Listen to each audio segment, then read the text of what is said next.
Hello, everyone.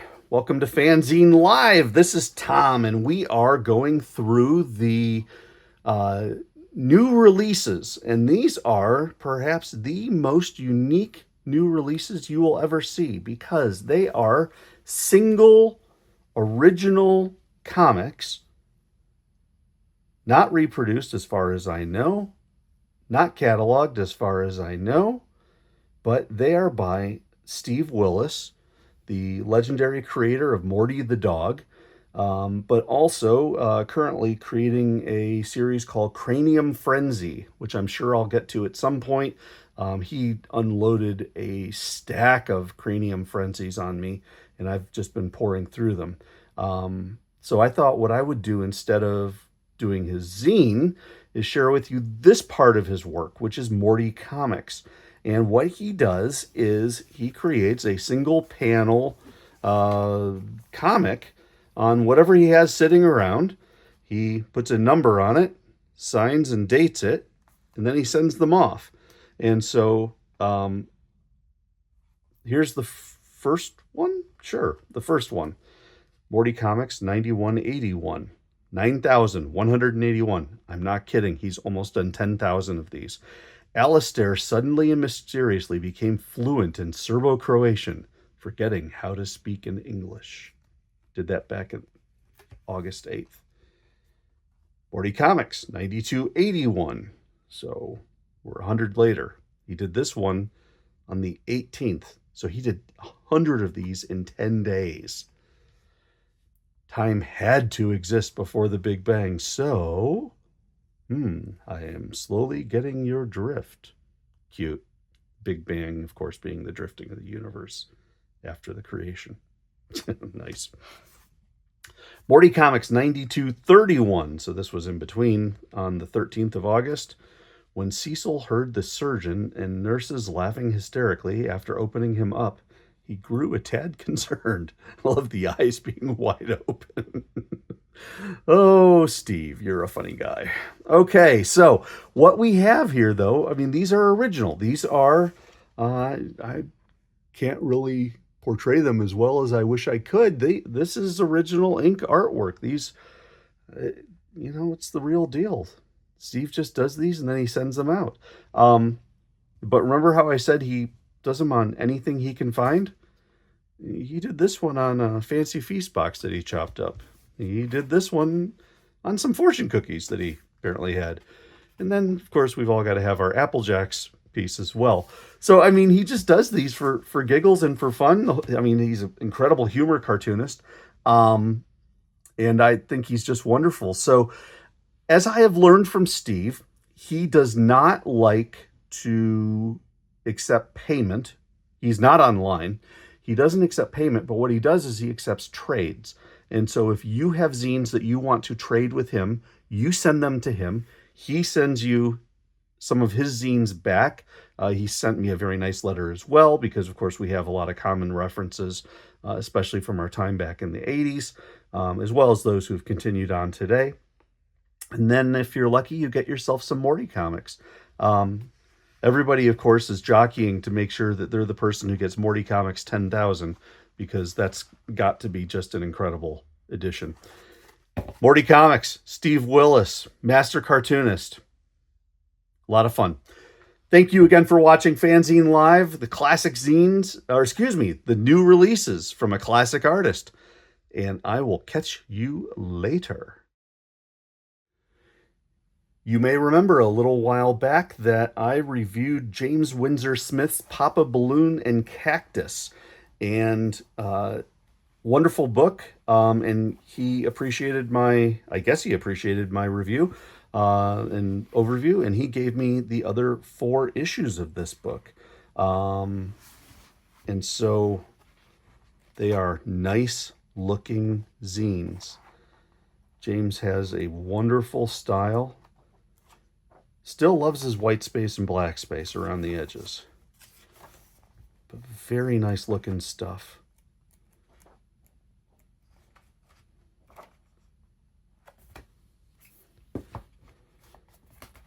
Not suitable for children. Yeah, it just looks great.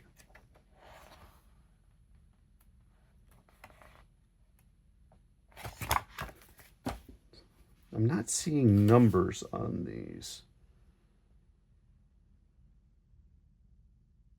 Yeah, they don't have issue numbers. But I will make sure to... Wow, look at that. Look at that. The coloring is really solid.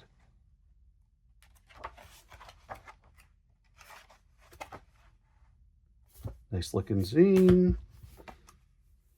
And then that's a Dave Sim cover, as if drawn by Neil Adams. Dave Sim, of course, the creator of Cerebus, doing Papa Balloon and Cactus, as drawn by Neil Adams. Got another black and white here. Nice looking stuff.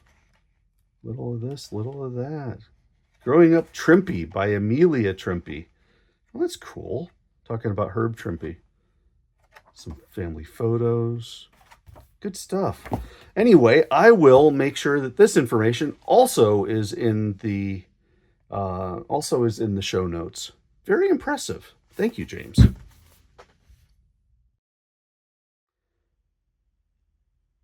Here's a new release. Just came out. Issue 15, Fall 2024 of the Columbus Scribbler. Celebrating the comics, cartoons, and creators of Central Ohio. Gorgeous cover by Natalie Haynes. Look at that. Really nice work. Beautiful, beautiful work on the fauna, if you will. Combination, our good friends, Brian Canini, Steve Steiner, and Jack Wallace make this newspaper. It's a combination of columns, comics, and more. We've got 10 questions with an artist from Columbus named Mel Gilman. Got some more comics. What's this one? Still more comics. Some advertising. Top 5 comics ever with Brian Canini. Just the comics go on and on and on. This is a really neat interview with Lucy Caswell, who is the founder and former curator of the Billy Ireland Cartoon Library and Museum at Ohio State University. And she also is very big into comics, Crossroad Columbus as well. The lady's got a life experience, just incredible. And I'm so glad that they did that interview because I learned so much. You can see more comics. 10 films you didn't know were based on comics. Oh, hey, look. A Strange Times ad. Meet the People of Columbus. This is a neat one. Doing a piece on a couple people here in Columbus and their life story turned into a comic strip. A little more of that interview. The big ad for Cartoon Crossroads Columbus. Scribbler shoutouts. Rundown on some current work by area creators you should check out. Picks from the Shelf. Comic reviews by Steve. A few more comics. Upcoming shows. I mean, this is just a wonderful resource. And then all the contributors with all of their contact information. Really, really cool. I'm going to put their contact information, of course, in the ACPA, Arts and College Prep Academy. Must be one of the charter schools here in Columbus. Anyway, Columbus Scribbler. I'll put their information in the show notes. Here's a quick one for you. Some new releases from Heath Rowe. He produces what he calls an APA zine, the STF Amateur. This is number 9, number 10, and number 11. And I always love when he sends mail because he always puts this little bit on there, subversive fanish material included. I think that's great. The STF Amateur is an APA zine. He belongs to at least one, if not more. Yeah, he belongs to different APAs, and that's Amateur Press Association. So he belongs to APA L, LA Science Fiction APA, and he's got some others as well. And what he does is he collects everything that he's done over the course of a month, puts a cover on it, puts a title page on it, throws in the UFO checklist, and the back cover. We in the United FANzine organization ask that you put our logo on it. and then he sends it out. And you can see he's, I'll put his information on how to order these.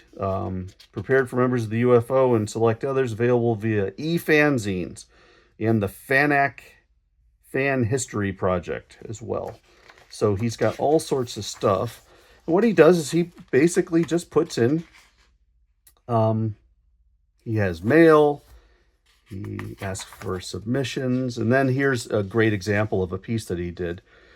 Telegraph and Tar Pits. So that was 121. It was for APA L. And he publishes this and put in a poem. Talks about his information that's going on. He apparently had some commentary on the National Fan Federation Laureate Awards. He went to the Culver City Book Festival. Talks about the adventures of Superman. Talks about Buck Rogers comic strips. Just kind of interesting. A little of this, little of that. Did a book review. Actually, multiple book reviews. The man is incredibly well read. Went to the movies. Has some comments. So that's that one. Threw in a little more Buck Rogers. Love some of these old comics. And here's one for the LA Science Fiction APA. And the same basic thing. Some comments. This one, the Brass Hat Mind. Okay, Snow Poster Township. Posted for NAPA, the members of the National Fantasy Fan Federation, and select others. He had a trip report going to Chicago and Wisconsin. Little color. And he has some book reviews, more comments that have come in. And he just goes on and does these. And it's just everything he does. He's just a super prolific writer.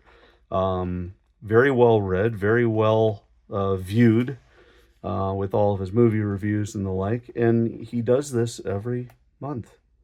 So for we members in the United Fanzine organization, we get 3 of these all at once. I do note a very nice cover by Mr. Larry Johnson. And yeah, that's the STF Amateur. Hope you enjoyed. I'll put the information on how to order it in the show notes.